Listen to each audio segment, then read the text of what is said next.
আর সব সিরিয়াল গুলো আর সব খবর গুলো সব তো বাসি পান্ত দেখাচ্ছিস। আজকে মানে? সন্ধ্যাবেলায় যেটা দেখাচ্ছিস, কাল সকালেও তাই দেখাচ্ছিস, দুপুরেও তাই দেখাচ্ছিস।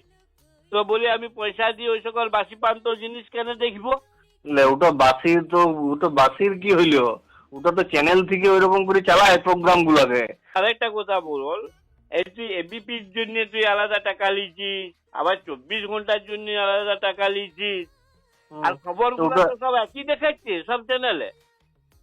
তো তুমি বেশ কথা বলছো, তুমি একটা আলাদা আলাদা চ্যানেলের জন্য আলাদা আলাদা টাকা দিয়েছো, মানে তোমার খবরটা তো চেঞ্জ হয়ে যাবে না, পাল্টাই বলবে না, খবরটা তো একই আছে। কেন একই টাইপের? তাহলে আমি আলাদা আলাদা পয়সা কেন দেখি?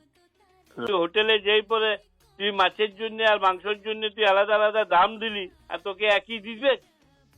আরেকটা কথা শুন বলি, কেবল চ্যানেল গুলাতে এই সব সময় সিরিয়াল গুলো সব সময় দেখছি ঝগড়া আরে ঝগড়া। বলি যদি এত আমাদেরকে ঝগড়াই দেখতে হবে, তো তোকে কেন আমি 250 টাকা দেবো?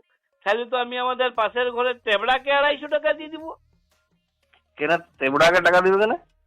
কেন দিব নাই? এই তেবড়ার ঘরে ধর ওদের 3 ভাইয়ের 3টা বউ, তো 3 জায়ের শাশুড়িতে ননদের সব সময় এত ঝগড়া হচ্ছে, তুই তেবড়াকে 250 টাকা দিয়ে পরে বলবো ভাই তুই ওই জানলাটা খুলে রাখবি ভাই, একদম লাইভ দেখবো, মাঝে কোনো অ্যাডভার্টাইজও নাই।